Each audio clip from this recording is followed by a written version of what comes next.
Okay, without further ado, we'll get started, and I'm going to turn the reins over to Herman here. Please keep your microphones muted because then he keeps his face in full screen mode, and I'll let him take it away. Not that you'd necessarily want to keep my face in full screen mode. Anyway, yeah, thank you, Rachel. Welcome, everybody. It's kind of interesting and fun to do it this way. I mean, a real farm tour would be more fun, but this has actually some advantages. So, and one of them being that people can join from wherever and also watch it again later if there's interesting things that you miss or want to check back on. So that's kind of cool. So for those of you that aren't that familiar with our farm, we have 25 acres that we use. And in any given year, we're using about half of that for vegetable production. And we do primarily 2 farmers markets, one in Salmon Arm, one in Revelstoke, and we also have some wholesale customers, some home delivery companies in Vernon and Kelowna that we deliver to every week as well. And some of our storage crops we also just sell to Discovery Organics. So those of you that see that list will occasionally see our farm name on it. Yeah, so that's a quick outline. We're very market oriented, so we're always trying to have lots of variety that we can take to the farmers markets. And we also, it was interesting to hear several of you saying that you have a CSA and you want to do a winter CSA and or are doing one, and that's exactly how we got into it as well. We were doing a CSA quite a few years ago. I guess I should say that we have been farming here for 28 years. So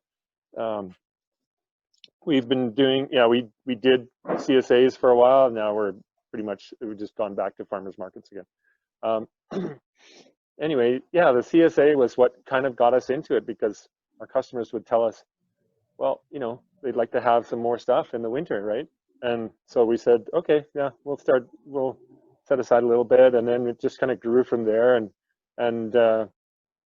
we discovered that, oh, we got to figure out how to store all this stuff and where are we going to store it and then packing it and all that sort of stuff. So you realize you have to build a bunch of infrastructure to be able to do it. The whole winter scene is a totally different kind of thing.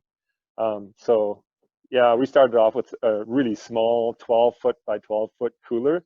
That was it was our summer cooler. And so we'd fill that thing to the ceiling pretty much and just kind of be able to squeeze in, get things out by hand. And then we created another little 12 by 12 packing area. And yeah, we'd work away in there and heat it so it wouldn't freeze and all that sort of stuff. So, but then, yeah, it just became too big for that. And so we had to just invest more in more storage and much larger packing area. And we'll get a chance to look at all that today. And you'll see that, we're actually right now, I sometimes feel like, oh, shoot, I should have built it bigger. But it felt pretty big when we were building it. And I was worried we were building something too big. And then in retrospect, it's never big enough. So that's something to keep in mind. For those of you that are going to be building something, don't build it too small. Anyway, so we do, like I said, we do a really wide range of vegetables. And so we discovered that a lot of vegetables, there's groups of vegetables and each group has their own requirements for storage temperature, humidity, and so we've ultimately settled on 5 different storage rooms, and we're going to walk around and look at each one of those, and we'll do a little quick description of what the storage room is for and what the conditions are. And then there'll be an opportunity for some quick questions before we move on to the next one. And then hopefully we'll also get a chance along the way to look at our packing area as well. So I'll just give you a quick overview of the storage areas. So we have, like I said, there's 5. So we have one for squash, which is generally 7 to 10 degrees, dry and airy. So lots of air movement. We have the squash on shelves there. You'll see that. So that's one room. We have our main storage cooler, which is kept at as close to zero as possible. And it has all the things like carrots, beets, cabbage, rutabaga, turnip, watermelon, radish, anything like that. Yeah, did I say cabbage? Yeah, I said cabbage. Yeah, so all those kinds of crops that really want to be cold, that keep the best when they're as cold as possible. So those ones all go in there. So that's a pretty big group. The onions and garlic get their own storage room. They like to be close to zero as well, but what's really important for them is dry. So we have a fan going on those, and we don't necessarily refrigerate the room because we're usually not storing we're usually running out of our own crop before there's any storage issues. But if we needed to, we'll move it into one of our other coolers as they get emptier. Then we also have a storage room for potatoes, and the potatoes like to be around 5 degrees Celsius. And that's a fairly simple room. It's just a big insulated room and kept at 5. So there's not a lot to say there. And then we have a separate cooler because we also sell apples that we buy from other farmers in the area or further south in the Similkameen area.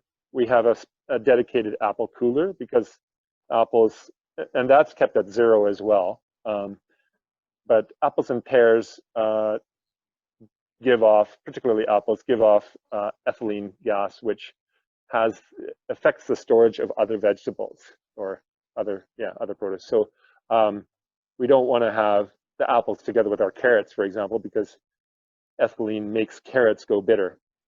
And so I have that's probably why in grocery stores often carrots do kind of taste a little bit bitter.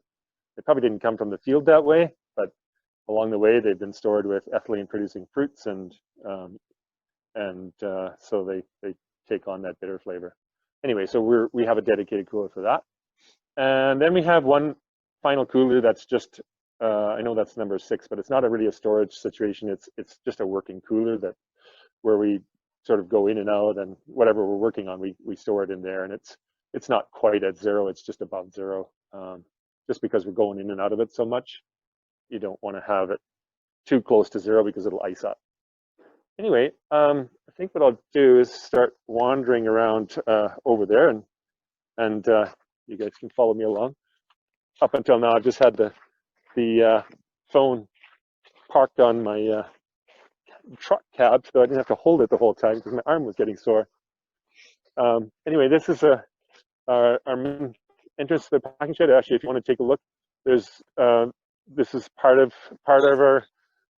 This is our most recent addition, actually, and we stored 3 storage rooms in here, and then this is more like our original packing shed area. You can kind of see it there a little bit.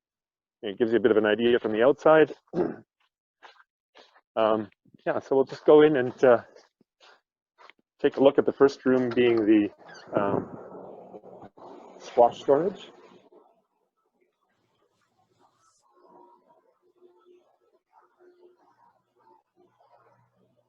So it might get a little noisy down here, and hopefully I don't lose my signal. So I'm going to just switch the camera over to the other side if I can figure out how to do that. There we are. Okay. So hopefully you can hear me. This is our squash storage. And so, like I said, this room is kept at between 7 and 10 degrees. All I have is a thermostat at the end of the room with a fan that just blows air in from the outside to cool it off if it warms up above 10 degrees. And then we store all our squash, as you can see, on these shelves. And also, I'll draw your attention to the fan above on the ceiling too. That fan just runs continuously to keep air movement going. Squash, they want it dry. So that's one way of keeping it dry, is to keep air movement going all the time. So they have their own special room. where it's drier and the air is moving and the temperature is their ideal temperature. So I'm just going to show you one of these racks. I may lose cell service for a second here, but I'll just pull it out.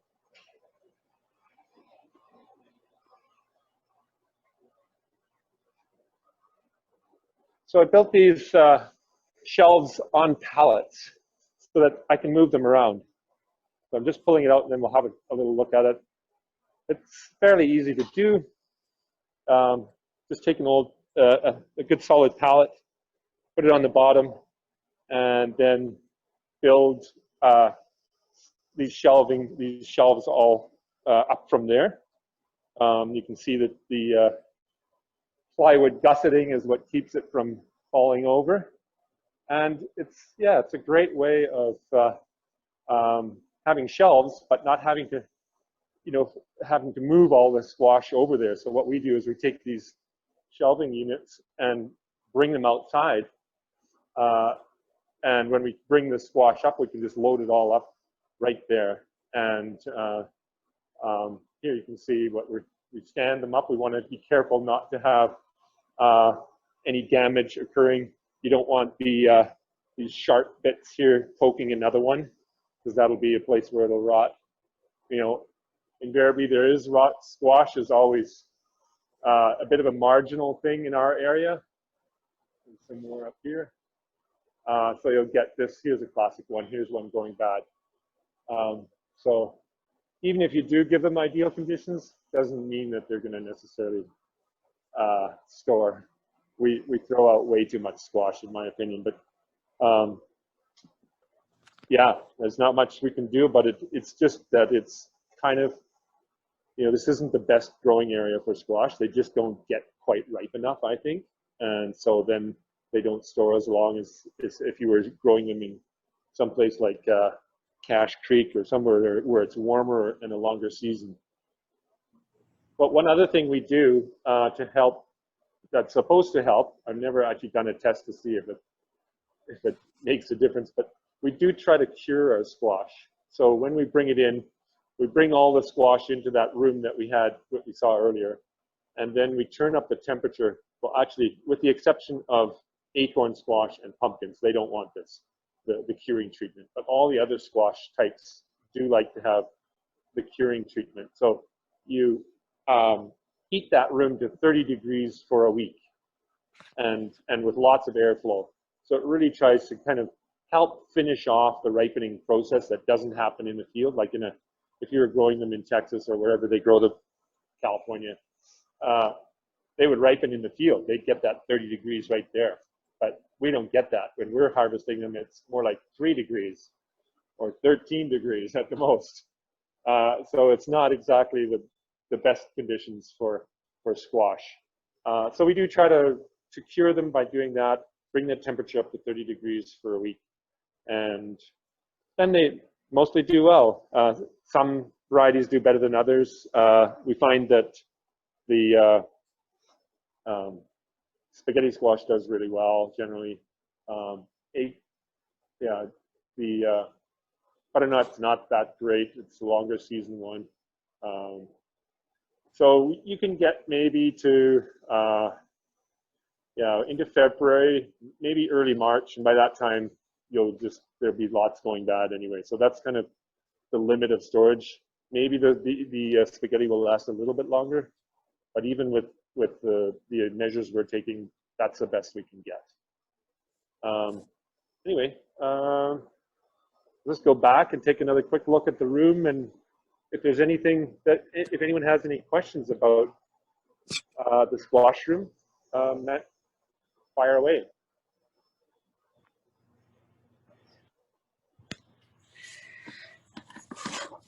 You'll have to turn your mic on if you want to ask a question. I've heard, can you hear me? Yeah, I can hear you. This is Sarah at Stonehouse Farm. I've heard that if you put vinegar over them, like a little splash of vinegar, that helps them last longer. Do you know anything about that? We haven't tried that. I've heard of hydrogen peroxide as well, and I just don't like the idea of getting them wet, because I know they don't like that, and so having to dunk them or something like that would be, Yeah. yeah, that might not be so good. Yeah. Just Um, another step in the process as well. Yeah, it would be interesting to actually do a trial on that and see whether it would make a difference. I mean, I did try my pumpkins, my little organic eating pumpkins. I've got several in my cold store that I put vinegar on, and they're doing good. And the ones on my counter in the house, they're starting to go. Yeah, so what you need to do, I guess, is, and this is where research comes into play, is to make sure that both treatments have exactly the same storage conditions, because otherwise you don't know whether it was because of the treatment or where they are, or whether they're a different variety of squash and all those sorts of things. Oh yeah, that makes sense. If someone knows someone that's a researcher can do some work on exactly. I think there's lots of room for improvement actually on the squash storage front. And Yeah. I don't know if there's much research been done in BC about different techniques of storing it, and treating them would be one of those questions that would be interesting to ask. Thanks. Yeah. Okay. Any other questions? Herman, I had a question just sort of about the perishability and the length of storage. So it seems that squash are one of your earliest to go storage crops. And do you do like incentives with your farmers market stand and other means to sort of get rid of your squash the fastest? Well, yeah, it's one of these things. I mean, it's always one of these trade-offs. I mean, what we're trying to do is have a variety of organic produce available at our farmers markets, the greatest variety possible. So we kind of put up with the fact that we're going to lose some, or we might lose a third sometimes. It can be pretty heartbreaking actually, but there's years where we've lost up to a third of what we had. But it's sort of the price. I mean, the only other way we could do it is just wholesale it and get it out the door and sell it for a lot less. So in the fall, everyone's got squash, right? So the price is relatively low if you want to move larger quantities. So we try to grow an amount that we think we can sell through the farmers markets, and each year is different, of course, depending on what the season is like.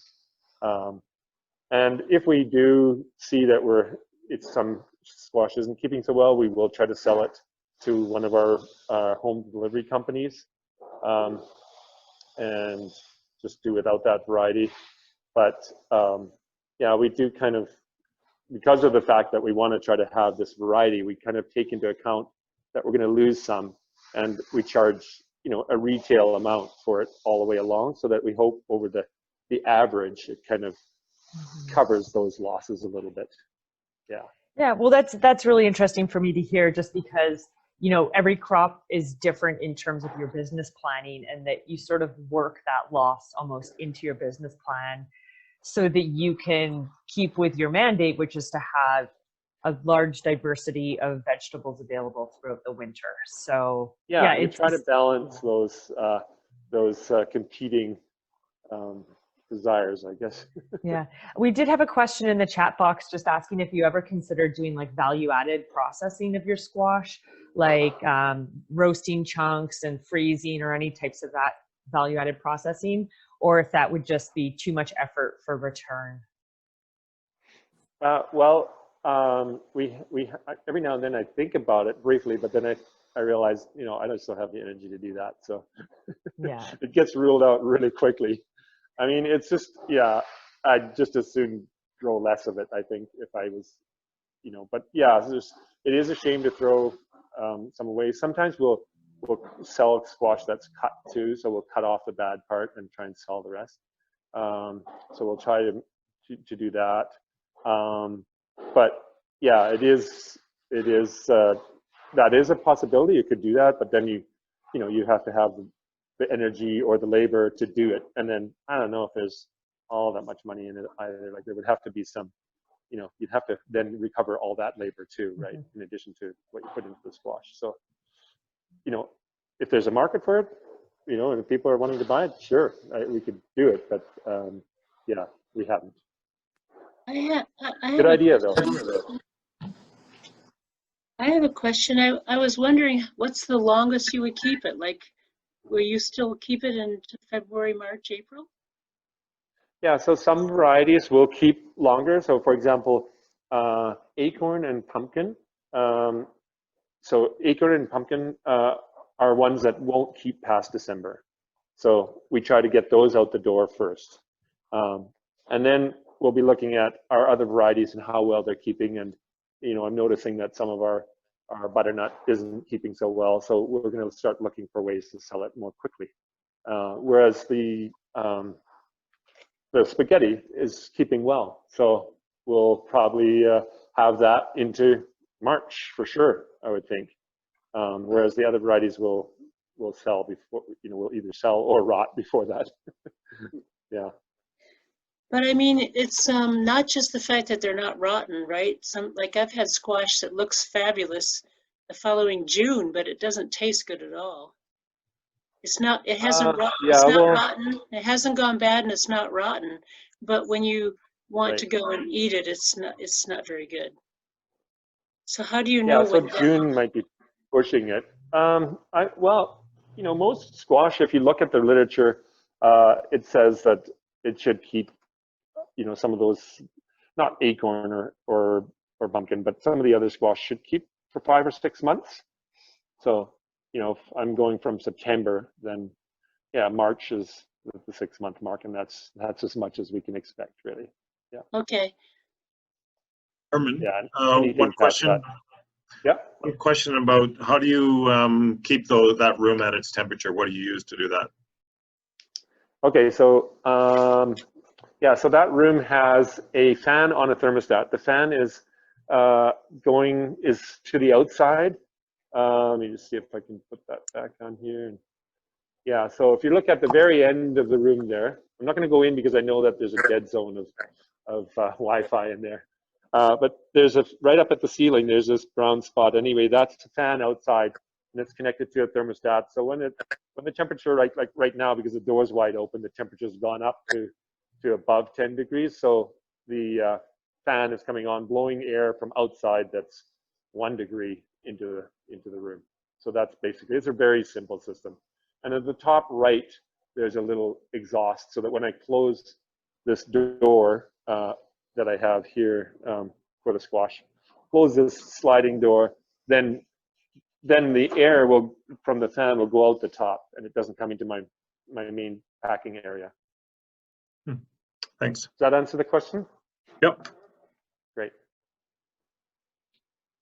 Yeah, and so you can't, like I can't necessarily get it down. Like when I harvest them, if we have a warm October, for example, it's going to be more than 10 degrees in there. There's not much I can do about it. You know, I could put a refrigeration unit on it, but it's just, at this point, I haven't felt that it's worth doing. Especially if some of the squash is going to rot anyway. All right, so the next room I'm going to show you is our main storage cooler. So this is for our things that are cold. So I'll just come right in here. So here we have bins of produce. So right in the corner here is cabbage, just straight from the way it was harvested in the field. It's a little dark, sorry, but that's the way it is in here. We have carrots that we've, I think these ones we might have even purchased. These ones, we've got some parsnips. We purchased those as well from another farm. We have under here. More cabbage. We throw a sheet over it with the cabbage, just so, because it is kind of windy in here, we've got these this refrigeration unit up here that's constantly blowing air 24/7. So I find that the cabbage can kind of get dried out if we don't put something on there, especially on the top bin, to cut the airflow. More carrots in here. This is, let's have a look what we have here. This is watermelon radish. I don't know how many people are familiar with it, but red on the inside and green and white on the outside. and these kinds of crops like beets and watermelon radish. Let's see what I've got here. Oh yeah, here's beets. So these we put them in bins, but with a plastic liner so that they don't dry out, because a fridge or refrigerated storage like this is a really, you know, things just desiccate in here if you don't. Cabbage for some reason is able to handle it, but most other things aren't. We've got 3 bins of celeriac here. Looks like red cabbage in there. Kind of dark, but yeah, you can't see it. So that's basically all there is to see in here. So this room is kept refrigerated, actively refrigerated by this unit up here. And it's kept at as close to 0 as possible. In fact, I usually have, let's see it right now, that's interesting. Anyway, I usually have a little yogurt container of water in here, so that, and I want to see ice on the water. Not maybe completely frozen solid, but definitely want to have ice on it, and that gives you an idea of what the cooler is doing over time. You want it at slightly below 0. And this particular refrigeration unit is also one that is designed to not have a huge temperature differential. It's got more surface area, and it's designed so that some coolers, when the refrigeration unit comes on, it just drops the cooler or the temperature of the evaporators down really quickly, and that tends to suck more moisture out of the air as well. This one doesn't do that. It only drops it down a few degrees below the temperature of the room, and that way you don't have quite as much moisture loss. So it's specifically designed for produce. I would definitely recommend asking for that if you're going to build something like that. Build a cooler. Not all coolers are built the same. And looking outside here, so we run this. This is the thermostat right here. We run it at 31 degrees, or we set it at 31 degrees Fahrenheit with a 3 degree Fahrenheit differential. So basically it's running below 0. Right now it's saying it's 33 in there. So that's in a minute. As soon as it hits 34, then the refrigeration will come on and drop it down to 31 again. So, and it'll sit at 31 and it gradually creeps up, and then eventually it comes back on again. There's also a timer next to it here. This timer shuts the refrigeration off for a couple hours every night, just to allow it to defrost any potential, if there's any frost buildup on it, so it can kind of defrost it a little bit. Anyway, I don't know what else I can tell you about this room. Any questions about that?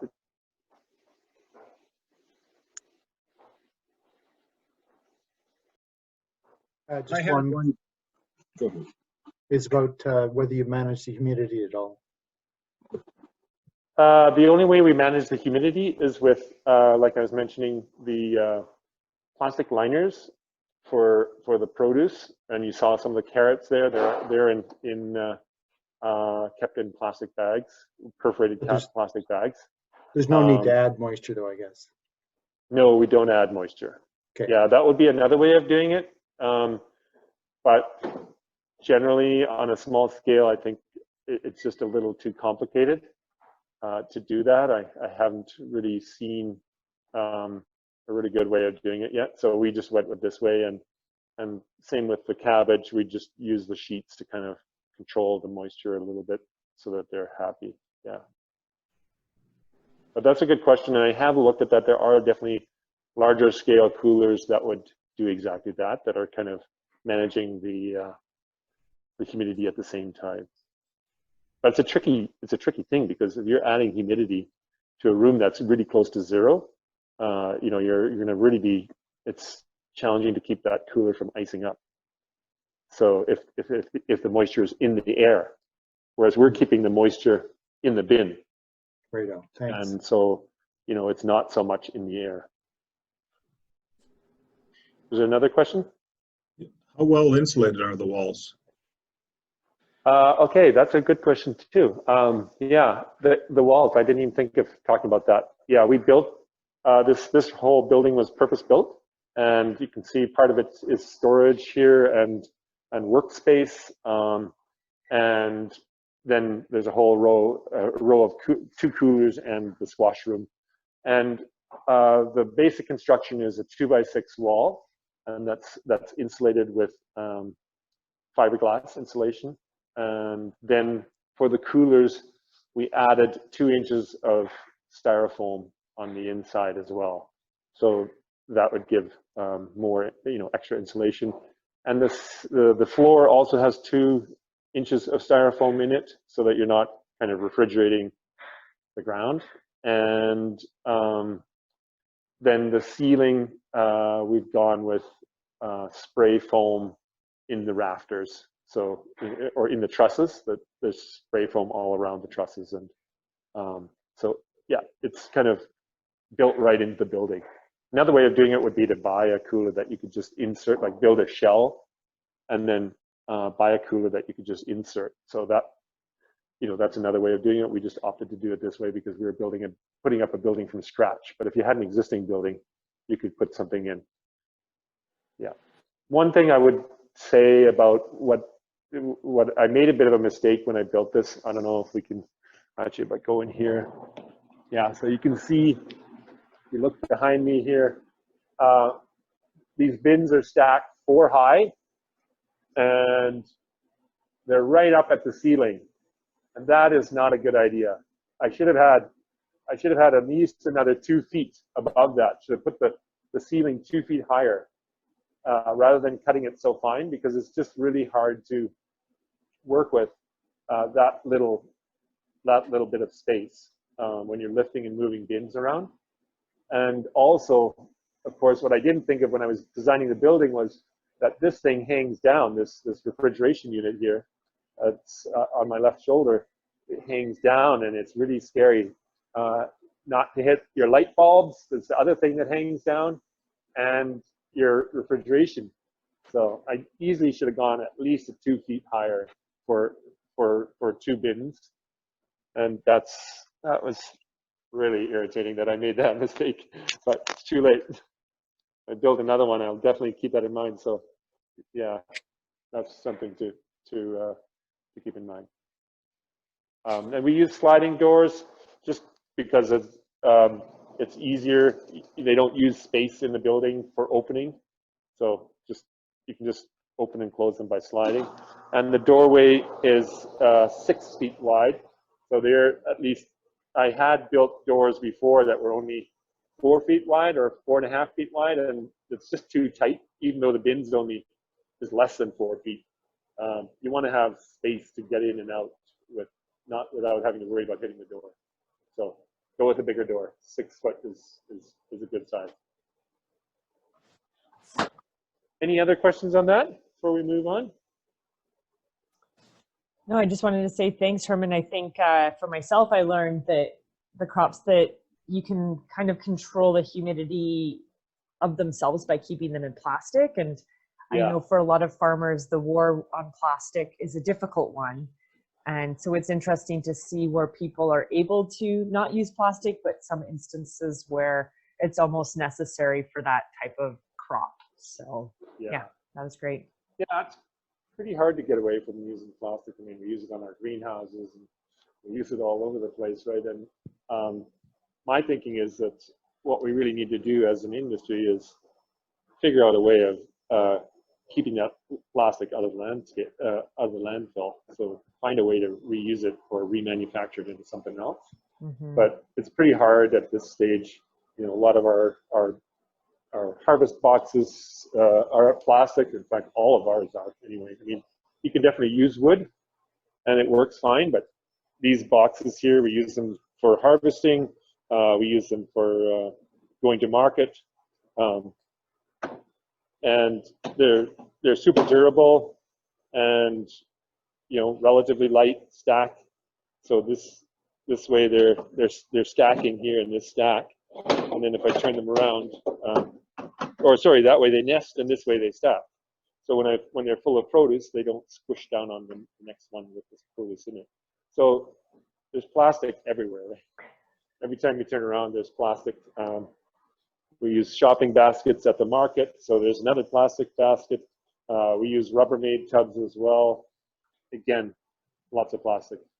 And then, you know, a lot of the stuff that we're actually selling too is packed in plastic bags. So anyway, that's a whole nother big topic, but that's been my feeling is that, you know, it's a good material. We just need to do a better job of recycling.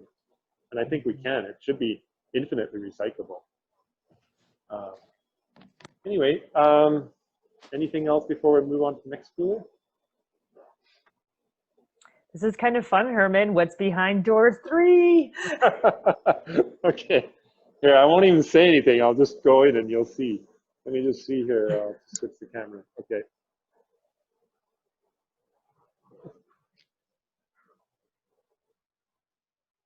So this, quite quickly, you will see is our fruit cooler. Apples and pears that we buy from other farms in the Similkameen and the Okanagan, and some, in this case, when we're buying it by the bin, we're getting it straight from the field, and so we do the grading and the sorting as we pack. Other times, we'll buy, later on in the season, we'll buy it pre-packed already so that, you know, we just have to pack it out of these boxes. So we're getting it by the pallet, boxes of apples. And the main reason for that is we want to, there are no organic apple vendors at our farmers markets, and we want to be able to, that basically is a holdover from our CSA days when we were providing a box of produce. So we were adding we were putting our vegetables, and we were adding apples and pears to that produce box that everyone was getting, their CSA box. And you know, it's just really nice to be able to have organic fruit along with your vegetables. So we've kind of continued doing that at the farmers markets, and we feel it's also a great way of helping the local fruit growers that maybe don't have such good access to farmers markets be able to sell some of their produce locally rather than having to ship it from wherever. So this cooler is very similar to the previous one. It's run at 0. And okay, here's where I have my little yogurt containers with ice in it. So you can see there's a little bit of, there's a little bit of water underneath it, but it's mostly ice. And that's what I want to see is that'll let me know that this cooler is running at really close to 0, as close as I can get away with without it starting to ice up itself. Sometimes if I leave the door open too much, then a bunch of moist air comes in and it will just start icing up. So I have to then, you know, sometimes I even have to come in here with a hose with hot water to take the ice off the cooler, or I just let the cooler temperature go up for a while. Yeah, so it's the same basic idea. It's same construction, and this cooler, one of the unique features of this particular unit is that to save energy, the fan speed drops down when it's not actively cooling. So it'll just kind of go down to a real low hum. And then when the compressor comes on and it's cooling more actively, then the fan speed increases and it starts blowing it all over. But apples, they do fine. We only store them basically in air storage for a few months, and then we'll start buying, like for February, March, April, May, we'll buy apples out of controlled atmosphere storage, really specialized storage that they have in Coston, and those apples will be coming quite amazingly fresh, and then we just keep them for maybe another month by the time which is about the time it takes us to sell a pallet. So a month or two in just air storage. So it's fairly simple storage. I'll just get out there because it's cold in there. And same sort of thing. This particular one, we set it at 32 degrees Fahrenheit. For some reason, there's just a little difference with this particular thermostat that just measures it slightly differently. So the reason we use Fahrenheit is because there's more gradations between the degrees than there is in Fahrenheit, in Celsius, basically twice as many. So you can more easily fine tune your temperature just to the point where you're getting that freezing water that you want, but the cooler itself isn't icing up. So that's kind of that little best place that you can find there. Yeah. Right. Any questions on that one before we move on? Well, Herman, I think just to reiterate what you said in the introduction, just some people who may have tuned in later, been distracted at the beginning, you might be wondering why there's two side-by-side coolers that are kept at the same temperature. And Right. that's because you don't want your apples stored with your root crops. Yeah, so that's right. Yeah, so the reason we have a separate cooler, and it is kind of, yeah, I mean, the only reason we could do it is because we were building a new building, and I thought, okay, well, you know, I need to be able to store these apples separately. So we had a separate cooler for them, built a separate cooler. And yeah, it's just there to keep the ethylene gas. Otherwise, it's the same temperature, and they could store together if they were spreading that gas around. Yeah. Thank you. Any other? I'm okay. Yeah. Oh, I can read that. How much do the systems cost for both the building and the insulated space? Okay. That's you know, a refrigeration unit. I think we paid probably around $10,000 each for them, maybe a little bit more for the bigger one. The Apple one is smaller. The room is about half the size of the main vegetable storage cooler. So yeah, so the actual hardware is probably between 10 and 15,000, and then there's some installation cost as well. And then the building, probably around the 100,000 range. So yeah, you need a bank to lend you some money. Mm-hmm. Yeah, so it takes a while to pay off, but it's definitely worth it. I mean, I think, you know, one of the things is, I grew up on a dairy farm, and you know, buildings are a big thing on dairy farms. You invest a lot of money in buildings. And I think that's maybe why I've kind of invested a little bit more in buildings than maybe a lot of other market vegetable farmers. Because yeah, I just felt like, okay, if I'm going to build something, I want it to last. I want it to be set up as well as I can do it.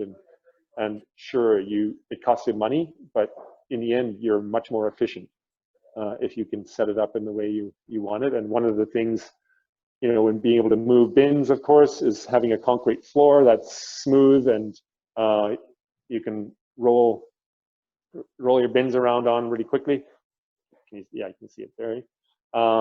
And move, you know, vegetable farmers are kind of in the, I always think is they're kind of in the moving business, or you're moving product around a lot. It's kind of almost like a transportation company. And sure, you're growing it, but you end up moving it a lot. And whoops, almost dropped my phone there. Hang on. Sorry about that. I will just see if I can get it back here.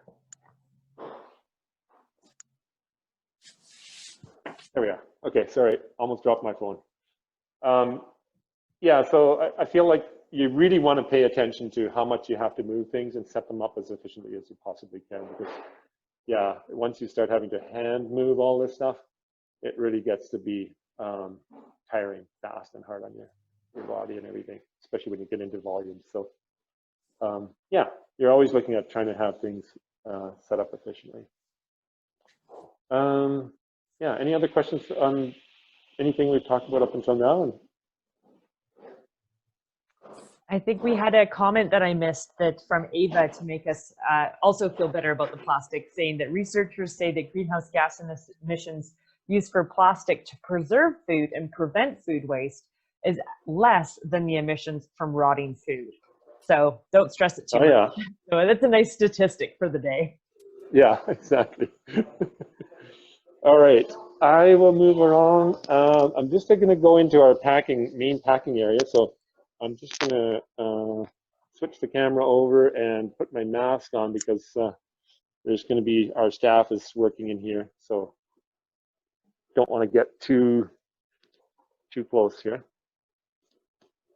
Yeah, and I think while you're getting ready there, Herman, I think it's interesting because, like, although you have a very, you know, well set up facility, the principles of temperature, air circulation, and your tips and tricks are relevant for any scale of food preservation. So, you know, you could be working with just like small fridges and root cellars, but those temperature things are universal no matter what facility you're working with. Exactly. So, and you can do it on a smaller scale. You can use, instead of apple bins like we're using, you could use Rubbermaid tubs. We use them for sometimes when we store smaller quantities of things, and you can just put your stuff in a Rubbermaid tub, and you can either put the lid on tight or just leave the lid on slightly askew like that. We do that sometimes if we want to have a little bit of airflow.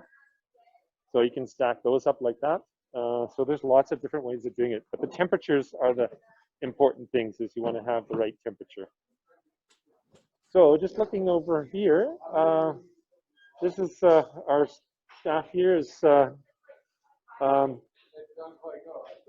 doing some washing, produce washing set up here. We have a little washer, and then we have packing stations over here. So actually, I'll go over here and show you one where we're actually packing something. Oh, I just noticed that my phone's at 15%. Wow, I can't believe that. Might have to grab another phone at some point. So here we are packing carrots. Mike's doing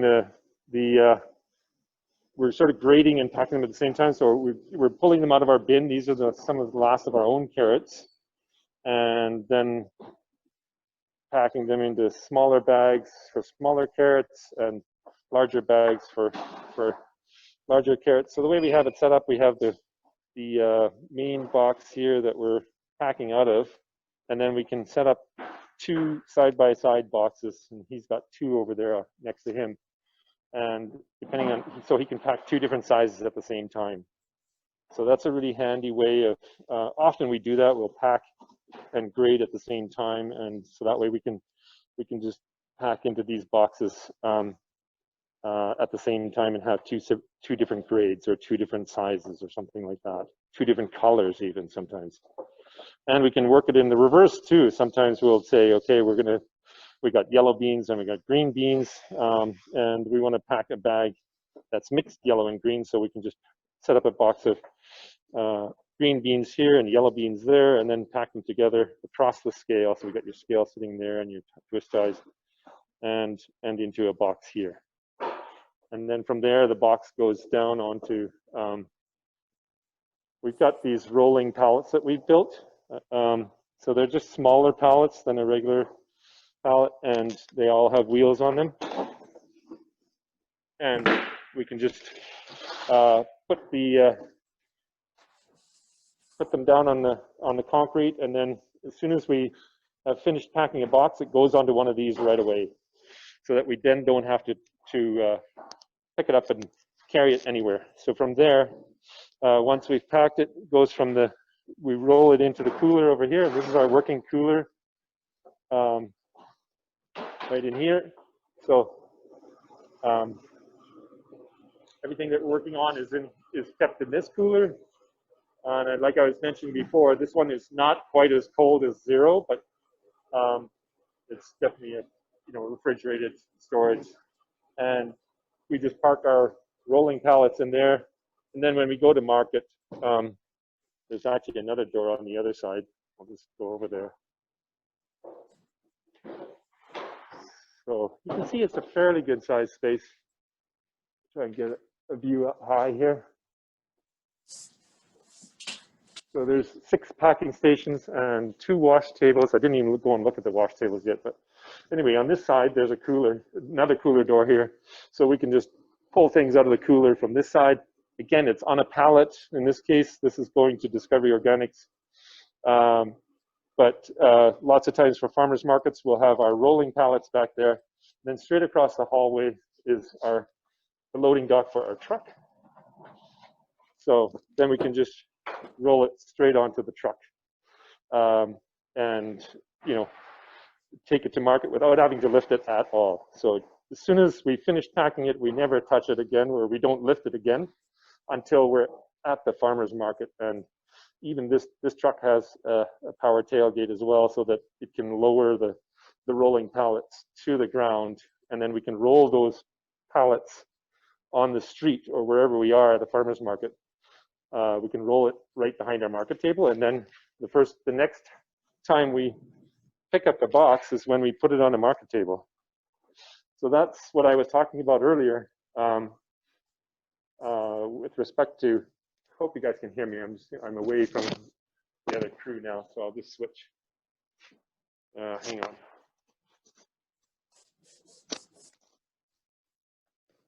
Oh, lost my microphone there. So sorry about that. Okay. Yeah. So yeah, that's what I was talking about earlier. Is just how we're just constantly moving materials, right? And we're kind of like a materials moving company. And so we really want to try to reduce the amount of times you have to lift and move a box of produce. And we really try to focus on that and use our rolling pallets to the best of our, the best we can to reduce our handling. Okay, so I thought I'd just take you into one more room here. This is our potato storage room. So this room is kept at 5 degrees Celsius, and yeah, here's the ones in sacks are our potatoes. We've got we had quite a decent crop this year, so we've got lots of potatoes, and we also augment with some potatoes that we buy from Fraserland Organics as well, some other varieties and quantities, because we'll sell more than we have than we grow. Anyway, you can see we just harvest the potatoes straight into these sacks. Well, we harvest them into 5-gallon or 20-liter buckets, and then pour those buckets into these sacks, 2 buckets per sack. And then we stack the sacks onto a pallet. There's probably close to a couple thousand pounds on this pallet right here. If you stack the sacks carefully, it works pretty good. And then we just push the pallet in here and park it. And then when we need it, we can pull the pallet out, take it over to our wash area without having to lift the sacks until we get to the wash area. So it's nice to have it always on pallets or on rullies. The rolling pallets, we call them rullies. And to be able to move things around without having to pick them up again. And again, you need a good concrete floor, and you need enough space that you can move around. Anyway, this room here, if you look in the top corner there, also has a fan similar to the squash room. This potato room is just cooled by a thermostat and a fan that comes on to reduce the temperature to 5 degrees, and we have a thermometer in here and we check these every day to all these storage rooms, so that we can make sure that they're at the right temperature, something isn't going wrong, and we're not, sometimes a cooler can get stuck or something like that, and it starts refrigerating well below what it's supposed to. We've had that happen before, so we realize that you do want to come and check your storages, do a daily check, and make sure that it's always at the temperature that you want it to be at. Yeah, any questions about this particular storage, the potatoes? Yeah, Sarah Stonehouse here. So when you dig up your potatoes, you just kind of brush the dirt off of them and put them in the bucket and store them like that, and then you wash them right before you sell? Yeah, so that's a good question, because yeah, I didn't mention that on all the other crops too. We don't wash anything. You saw the squash wasn't washed, or the carrots that we bought were washed, but our own stuff isn't washed until we go to use it.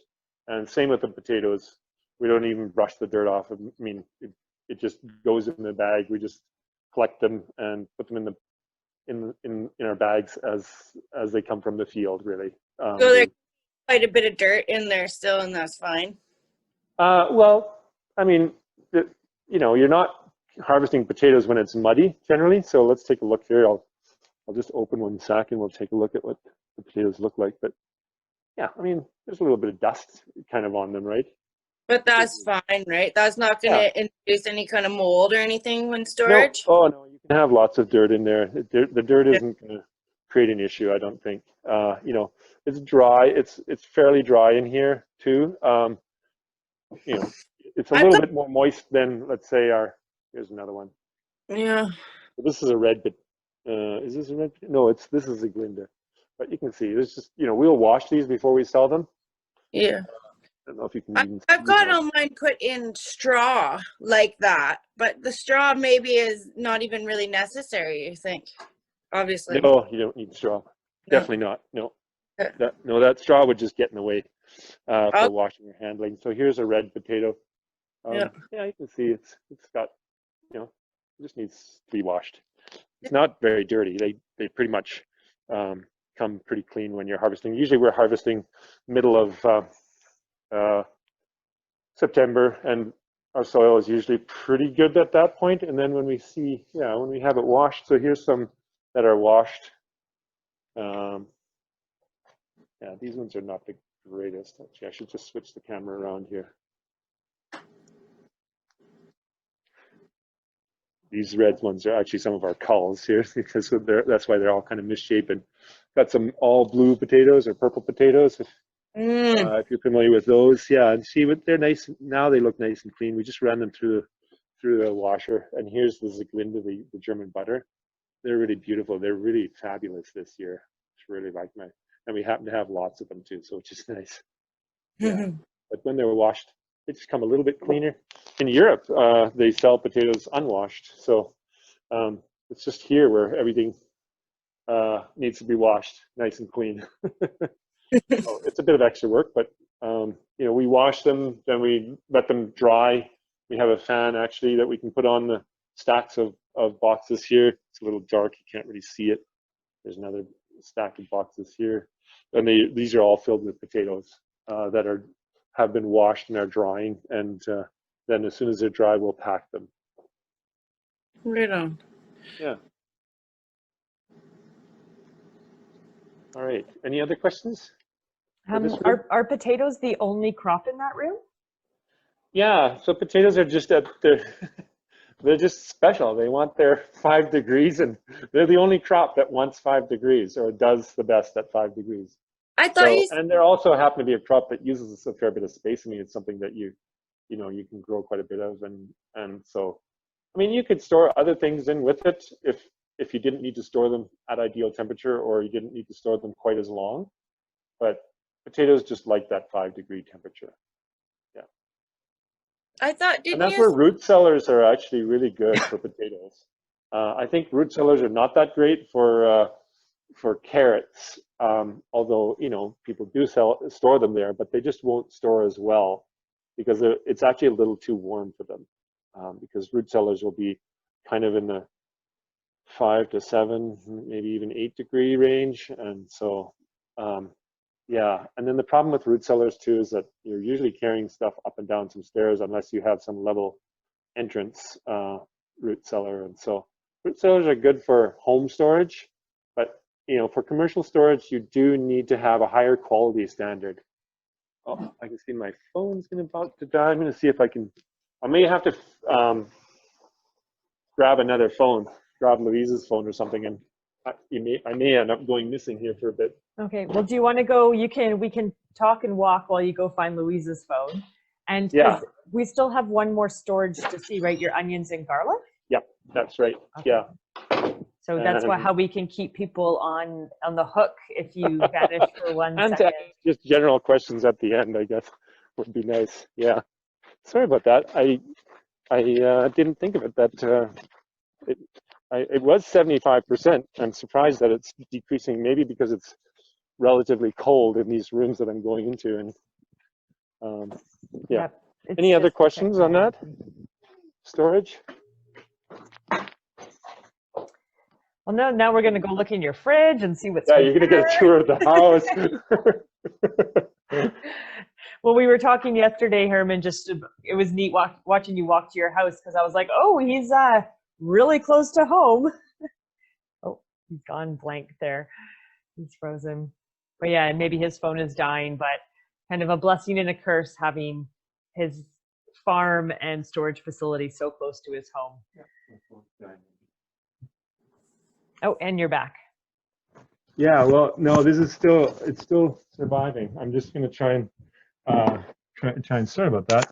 I should have thought of making a special point of making sure it's fully charged. So I'm gonna try and I'm gonna have to email myself the link or email it to. That's the problem. It's it's right on our website, the link. Yeah. Okay. On Okay. Louise's phone, if you just go to www.kbfa.ca. Okay, I'll do that. I mean, you just have to figure out how to get to you. Sorry. So it's KBFA. .ca.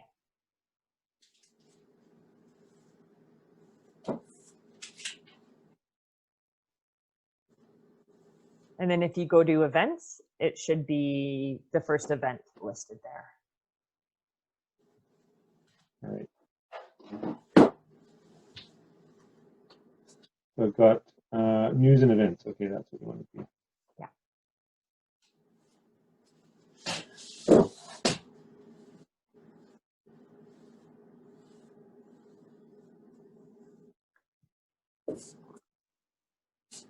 That's great. Well, I'll take this moment just to make some light chit chat while we get Herman on his other phone.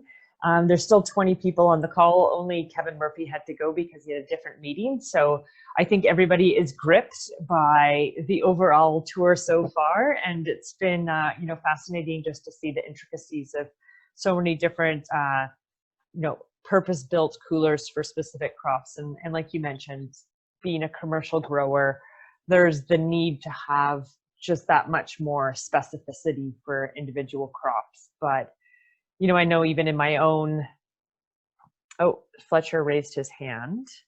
We can take these principles into our own homestead or smaller garden. Just things even like not washing your potatoes before they go into storage is super handy. Sky, you've raised your hand, but I don't know what that means or if that was intended. Well, I just had a question, if Herman's there, about potato storage. And you said that they're the only one. I'm the Thimble Mountain Farms, and we're a smaller farm, and a root cellar really makes sense for us. And I'm wondering what happens to, if we were able to keep our root cellar cooler for the majority of the things in there, what's going to happen to the potatoes because they like that 5 degrees? Well, yeah, so you don't really want to have potatoes below 5 degrees. What happens to potatoes is they start converting their starches into sugars. So they'll start tasting kind of sweet if you keep them below 5 degrees. Okay. Now you can bring them back out to a warmer temperature and they'll do the opposite. They'll turn their sugars back into starches again. But it takes a little bit of while, and they can they can be damaged a little bit by being too cold. So you ideally don't want to have the potatoes too cold. Yeah. Okay. Yeah. Cheers. Thanks. I would definitely, look at other options because, root cellars are okay for a personal thing. It's then just, you want to have different storages, differentiated storages, unless there's just something specific that you're storing that's ideal for. So a root cellar would work well for the squash then? It definitely wouldn't work well for the squash. It's way too damp. You never want to put the root cellar or a squash anywhere near root cellar. Okay. Yeah. So there's an example of something you definitely don't. You're much better off keeping just keeping it at room temperature, even in your house. Squash will be happier because it needs it dry and much warmer. But dry is super important with those squash in particular. Okay. All right, thank you. Yeah, so hopefully this is gonna be going in. Yeah. Are you clicking that link, Herman? Yeah, I just had to, but I realized that Louisa's phone didn't have Zoom on it, so I had to download it. Oh, and here we are. So we're going to have two. We're going to have Herman 2.0 show up here. Okay, and I'll go out of this one, I guess. Okay, yeah, you close that one. Stop video or leave. There it is. Okay, you're connecting. So bye-bye, old Herman. Hello, Louisa's phone. All right. So Yep, just enable the video there. yeah. Okay. Back in business. Sorry about that. Yeah, we just can't see you yet. Oh.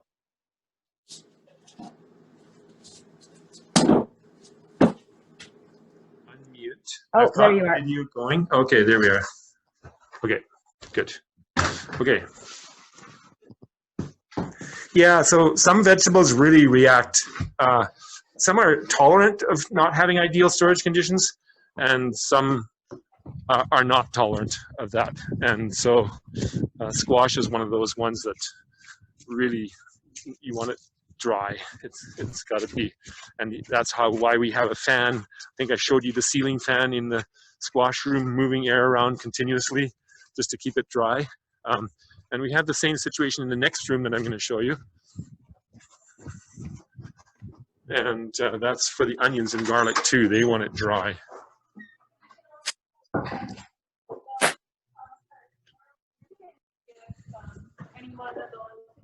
Well, see, I think we're realizing one of the key advantages to having your workspace so close to your home is you're able to troubleshoot this so quickly. And I'm sure this happens every single day in your farm life where you got to run back into the house for something. So I might be a curse at sometimes, but today we're witnessing a blessing. Yeah. Yeah.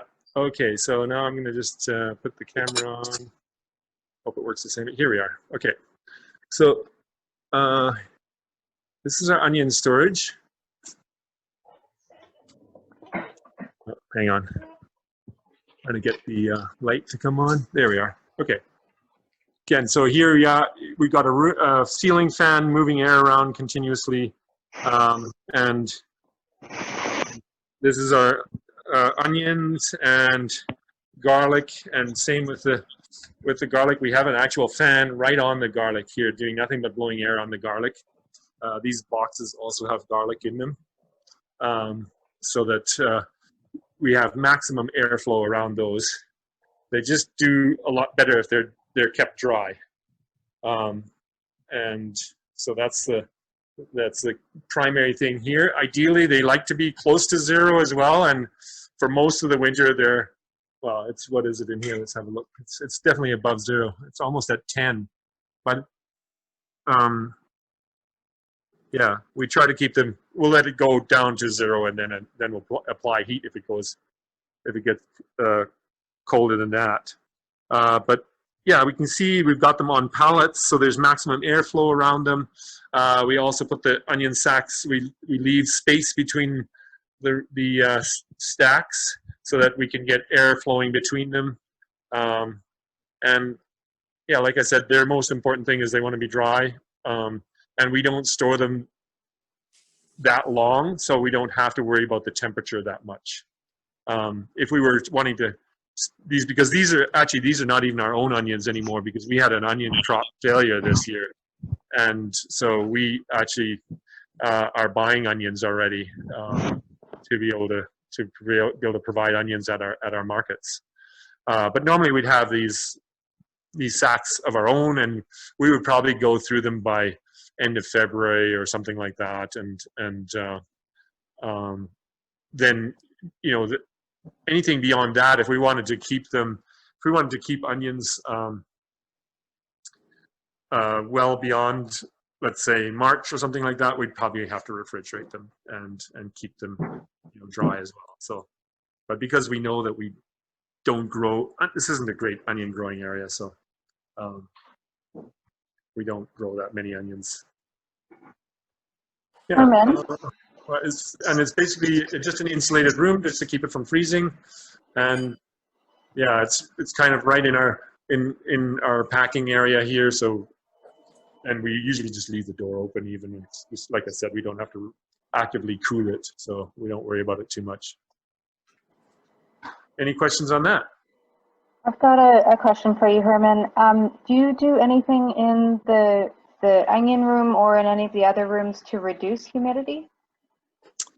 No, we don't. The only thing well, like I said, the only thing we do is run fans on it. Yeah. So there may be ways, there could be, you could use a dehumidifier, I suppose. But I feel like the fan is doing that as well. And also, if you just do a dehumidifier, you'd probably still need a fan anyway. I'll just kind of look at the onion rooms because, you've got to get the air to go into the pile or around the edges of the pile. And that's why we have these, don't have them sitting on the ground. We just have them sitting on these pallets here. So that air can go underneath everywhere as well. So there's really good airflow.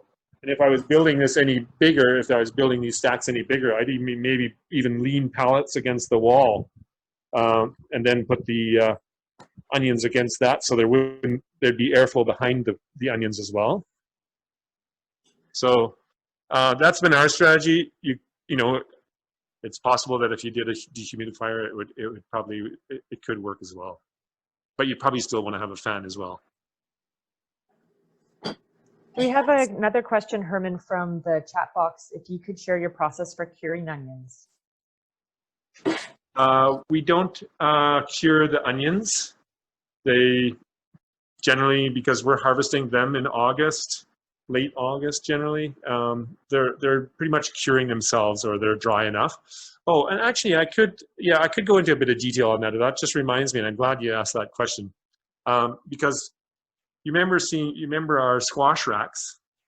We use those squash racks for more than just squash. So we use it first to dry garlic. So all our garlic, instead of hanging our garlic up, we put it on these the squash racks, and it dries on those racks. Then once the garlic is dry, so that's middle of July, late July, we're harvesting our garlic, and we're putting it on those racks. We let them dry and cure. Then we process the garlic and get it off the racks in time for the onions. And we put all our onions on those racks, and that's where they dry down and cure or whatever. Just sort of, it's still warm at that time of year, middle of August, late August, warm and dry, and so they just dry by themselves and are it's warm enough. And then once those onions are done, that's when the squash comes in. And so we're getting 3 uses out of those shelving units, and it works really well. So that's just once you've got some of these shelves, you want to use them for as much as you can, because they're just sitting there empty at that time of year anyway. So it works really well. Was there another comment? I saw something come by on the screen. There is, and this one is from Salix and Sedge Farm. They're wondering if you ever have problems with your carrots sprouting in storage. Well, once they get to the end of March or into April, they will, the carrots will start sprouting. But primarily, if they're sprouting before that, it means that your storage isn't cold enough. And that's why you got to get them as close to 0 and keep them there for as you can. So run them really, really close to 0, because that's what it is. Generally, that's a sign that they're getting too warm. They're thinking that, oh, time to go and produce some seed, right? Because they're biennials. That's probably the most likely cause. And storing them, if you happen to be storing with apples, that could be a problem too, because ethylene gas will cause them to sprout as well as go bitter. So that's something to look at. Those are the 2 factors I would consider right away. So we generally are selling our carrots before that, but certainly we do buy carrots from another farm that grows a lot of carrots, because we just don't grow that many carrots, and we sell quite a few. Sometimes when we're pushing it right to the, into April, we'll get some that'll start sprouting. What we generally do is just run them through the washer again. Same with potatoes too. We can just run them through the washer, and the sprouts will break off, and they'll still be fine generally. Yeah. Great. Do I dare to ask what your onion crop loss was due to this year? Sure. Well, I just got to put this phone somewhere my arm's ready to fall off here. There. You need a GoPro thing if we're going to keep doing I know, I need a selfie stick or something. Anyway, yeah, so we had a mildew come through and pretty much wipe out the entire crop. Okay. Yeah, so that was really disappointing. But, again, the situation is that we're not really in the ideal spot for growing onions, and that's part of the reason we do buy some things. You just can't grow everything well, because each area has its ideal climate and its soils and different characteristics that allow it to grow certain crops well. And onions would do much better in a really dry environment. We're at the north end of the Okanagan, where it starts getting pretty damp again, and so we're much more likely to get some mildew issues than, let's say, if you were further south, or if you're out at Cache Creek or that area, Ashcroft, that would be the place to grow onions and squash. But we're in this system where we're going to farmers markets, and farmers markets have the rules and demand that you have to grow all your own stuff. So suddenly we're making all these compromises and trying to grow things that are not really ideal for our area, and we're always pushing it. And so that's why you end up with situations where you're growing things that, you probably shouldn't even be growing. Anyway, so that's the situation with the onions. Every now and then we get with a spring like we had, where it didn't really stop raining until into July, the onions just, it was just inevitable. Yeah. Well, sorry to hear that, but it's interesting. Yeah, just the provincial approach to what grows well, and you can't grow everything well with the climate. And you do have another question about your racks here, and also correlates with the weather, because it's the most important thing. But are your garlic and onions put on the racks? Do you dry them out indoors or outside or inside? Sorry, those onion racks.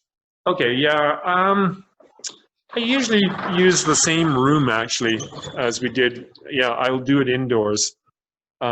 Just because otherwise outdoors I have to worry about it raining and dew and things like that.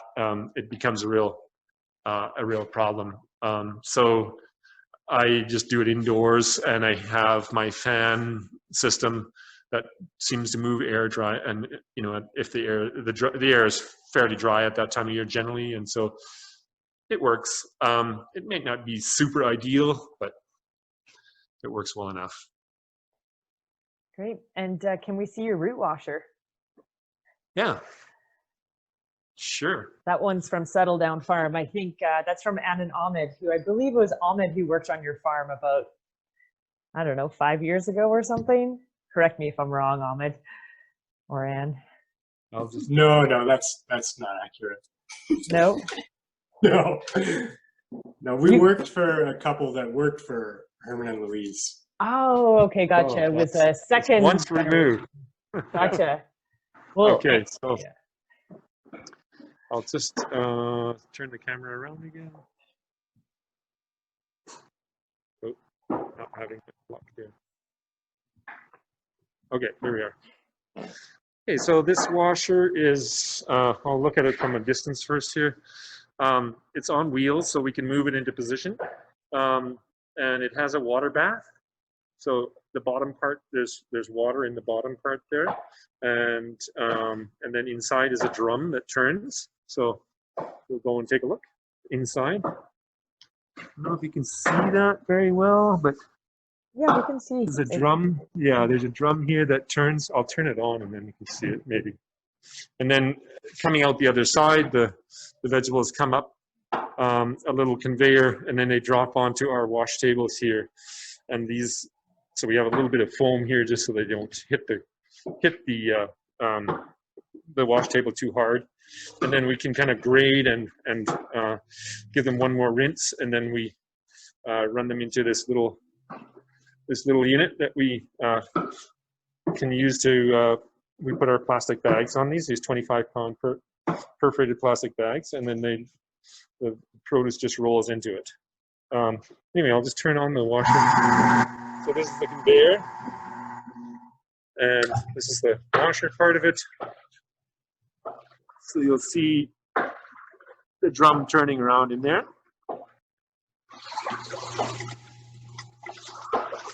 And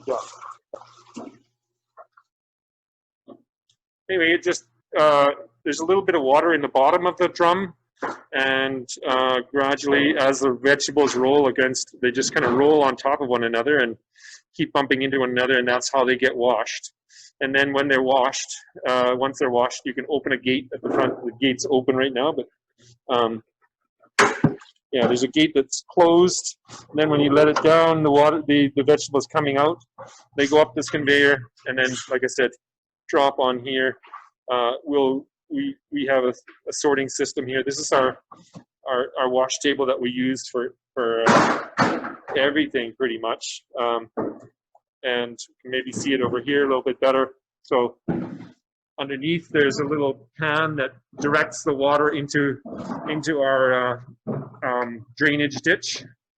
And so on top it's just stainless steel. On this one we have a little bit of fly screen on it as well, just to make it a little bit less porous for some things that, you know, sometimes you can get roots or something getting caught in the mesh. But most of the time we use this one here where yeah, the water flows through easily, the dirt flows through easily, and yeah, we can wash all kinds of different things on here. The other thing I'll just show you is, let me grab a couple of these boxes here. Sorry. So we can put a box like that, and then we can, as we're going along, we can grade them and throw some things in there that we're grading out. Some of the things that have culls or don't look good. And then when we're, I'm just gonna take this off as well. This is where I need someone to hold the phone. It's got to be a little distracting. Anyway, so take another box and set it here, and you can see the edge of the table is the height of the box. It's sitting on a little shelf here. And so everything that we're washing, so let's say I'm washing this beet here, I'm just spraying it with a hose, and then I just sweep it around the corner and it drops into the box.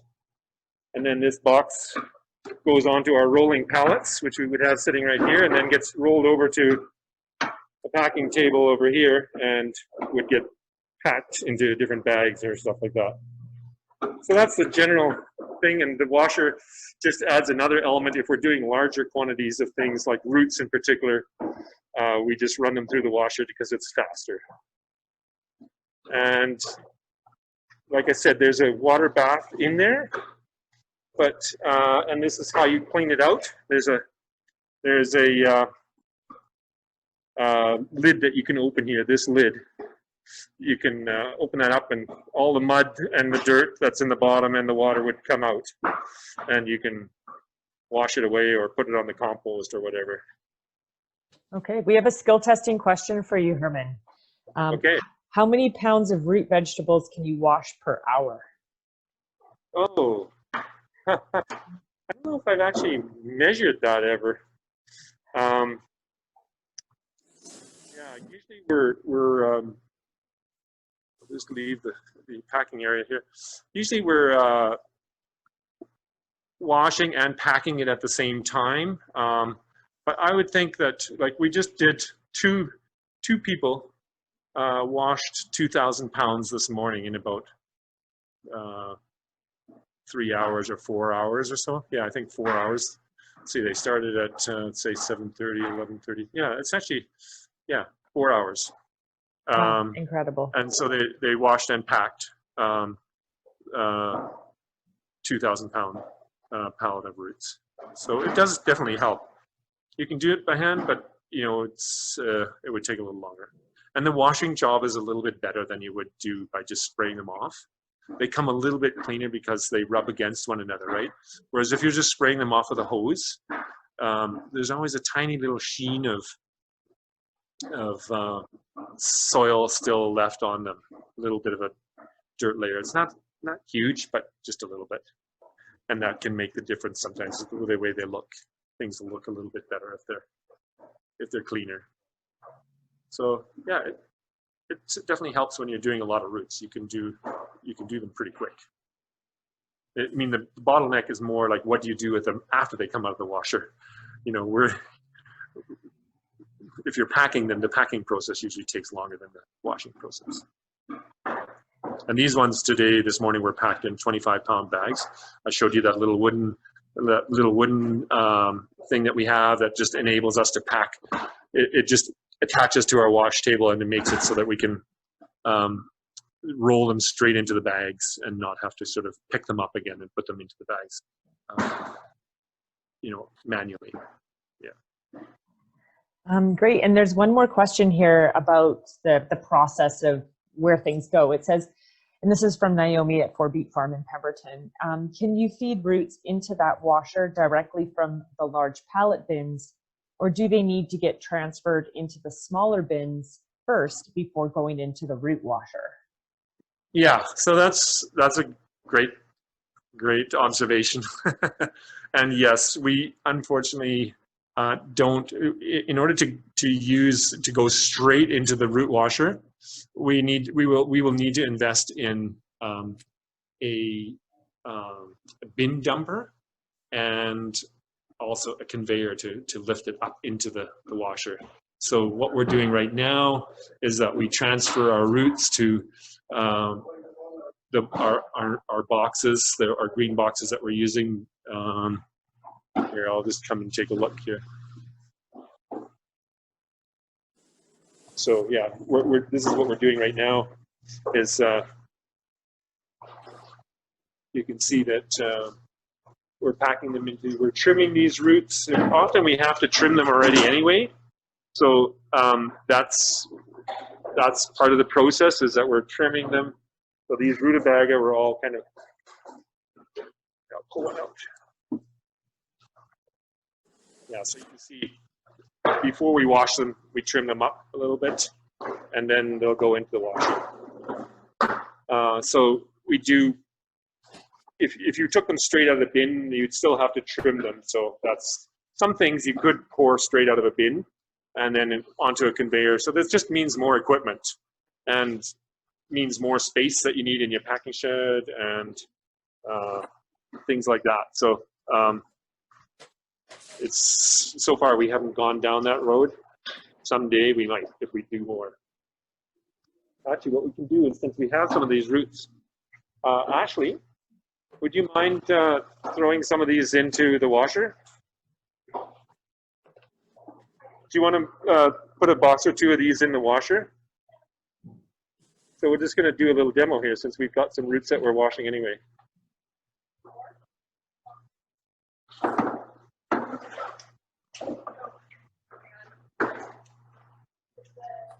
Oh yeah, I got to close the door. Exactly, you don't want them to come out before they're washed.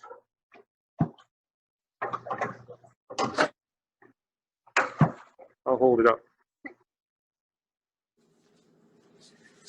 Great. Okay, so she's just gonna put a few roots in there.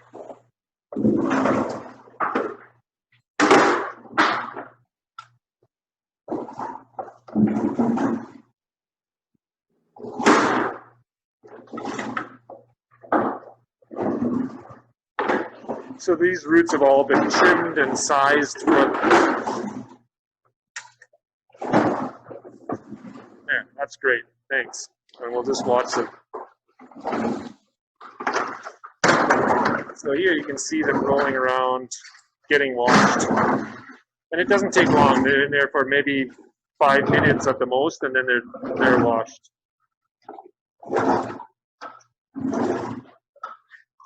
So yeah.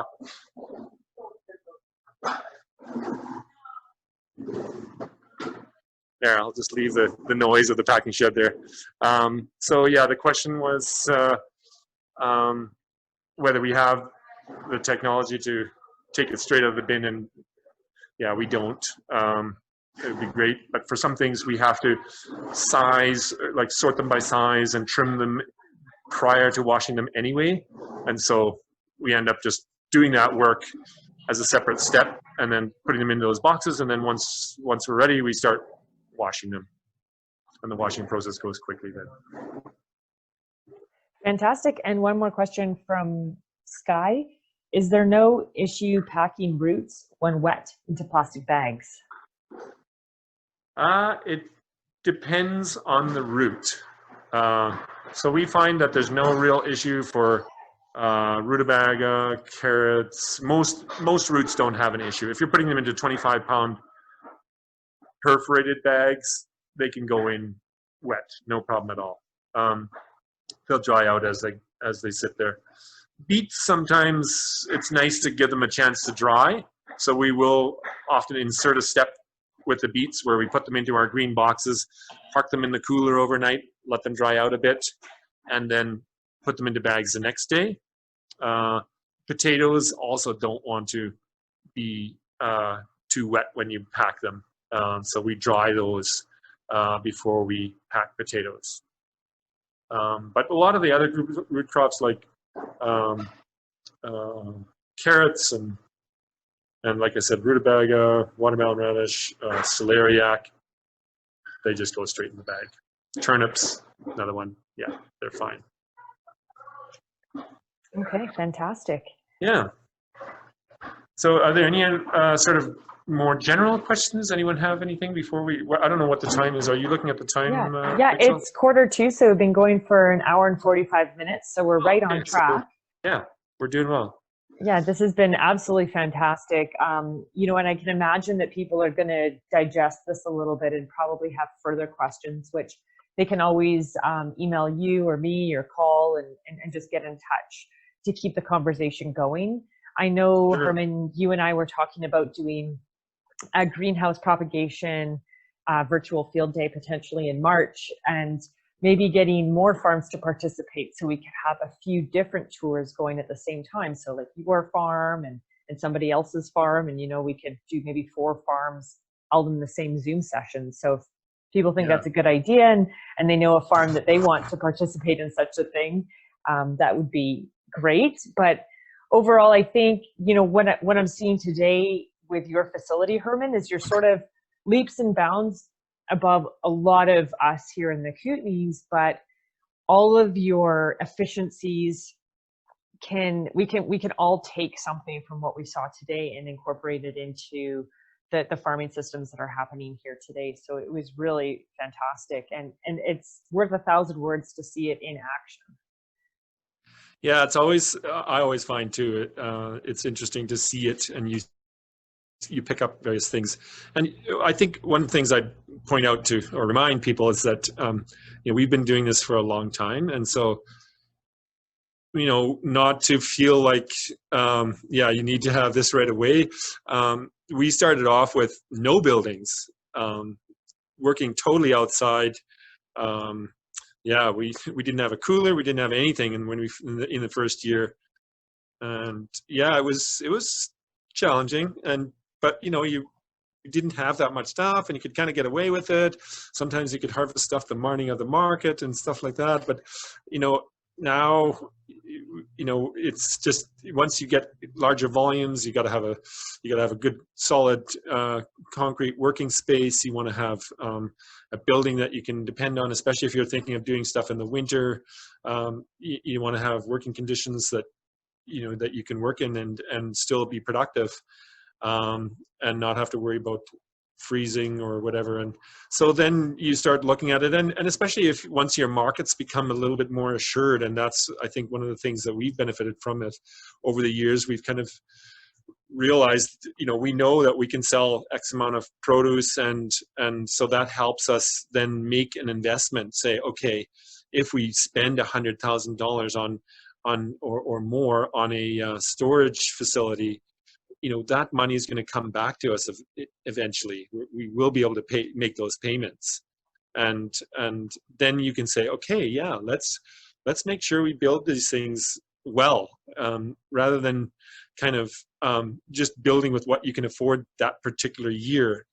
Think ahead and say, okay, in 10, 15 years, where do I want to be, and then try to make that investment. And then it's interesting, I find too, is that once you build it, it's one of these things that if you build it, they will come. It's sort of like that in that once you build it, you have opportunities to sell things, or to do things, or to provide produce for markets that you couldn't have done before, just because you wouldn't have had the facilities to do it. So suddenly that building that cost an extraordinary amount of money pays for itself faster, because you can suddenly do things that you couldn't have done before, and those are income producing things that I'm talking about, right? So yeah, and it, I guess it depends on what your markets are like, and that, on how much money, how much capital you can access through bank of, real banks, or bank of mom and dad, or I mean, we had the benefit as well of I had an uncle who just sold a house in Vancouver, and he wanted to invest the money somewhere, and the banks weren't offering much, and we said, okay, why don't you lend it to us, and we will pay you better interest than the bank will. And we didn't have to go through all the sort of rigmarole of trying to prove to a lender that we could make those payments. He knew that we could make the payments, and we knew that we could make them, and so we went for it. Yeah, so I would encourage other people too. If you see that there's a demand and you think that you can make the payments, then it's definitely worth investing money into some good buildings, because it does make life easier, and you just get more efficient, right, as you start being able to move produce without having to lift it all the time. And yeah, that little bit of efficiency just means that you have a little bit more money left at the end of the season, and that's what you can use to pay off the building. Fantastic. Yeah, go ahead. I've got, on that topic, I've got a question actually for the other participants in this webinar, because I'm curious to know if people are applying for this small farm acceleration funding that the province has out right now, which is exactly for that, for infrastructure and equipment. Well, I know I'll answer before people want to chime in, but I know for sure, like, I think that there's at least a dozen farms in our regions putting in for that. And I'm afraid it's going to be so competitive. I'm curious to see what comes out in the wash.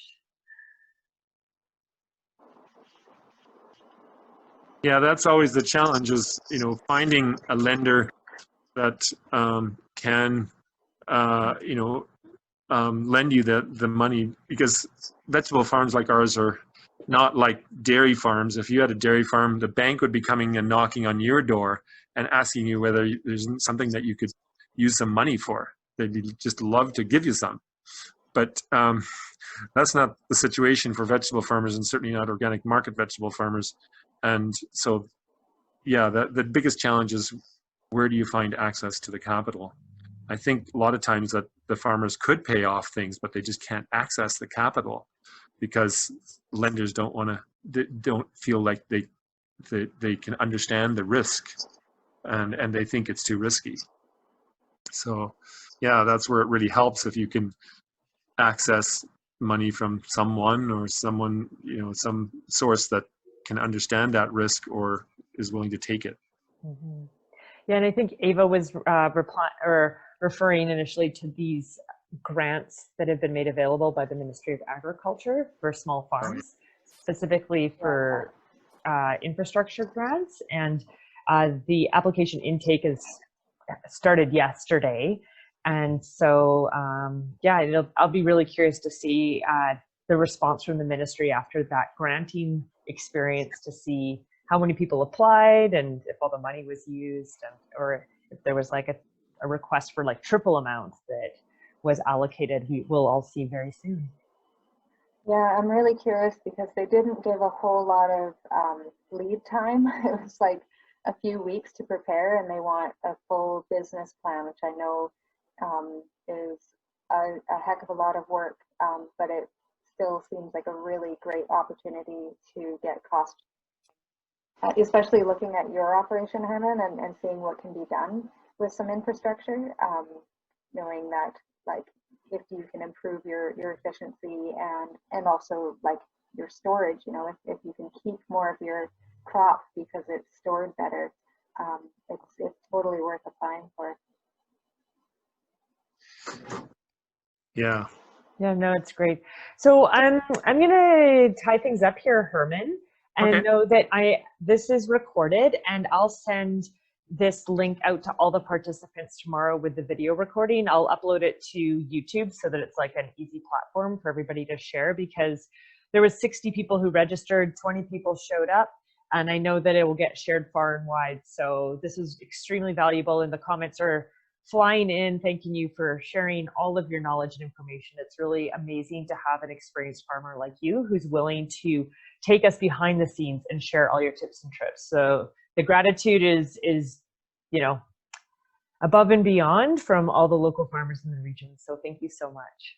Yeah, sure. I'm always happy to share some of this because, you know, we benefited a lot when we were starting out too, in, you know, just being able to see other people's farms and see what was possible, and then sort of say, okay, yeah, we could do that, or we could adapt it to our situation. And it was always super helpful. And so anytime that we can do that, we're happy to do it. And I'd, you know, love to see other people, you know, be able to take some of this information and apply it for their own farms, and hopefully make their own farms more successful as well.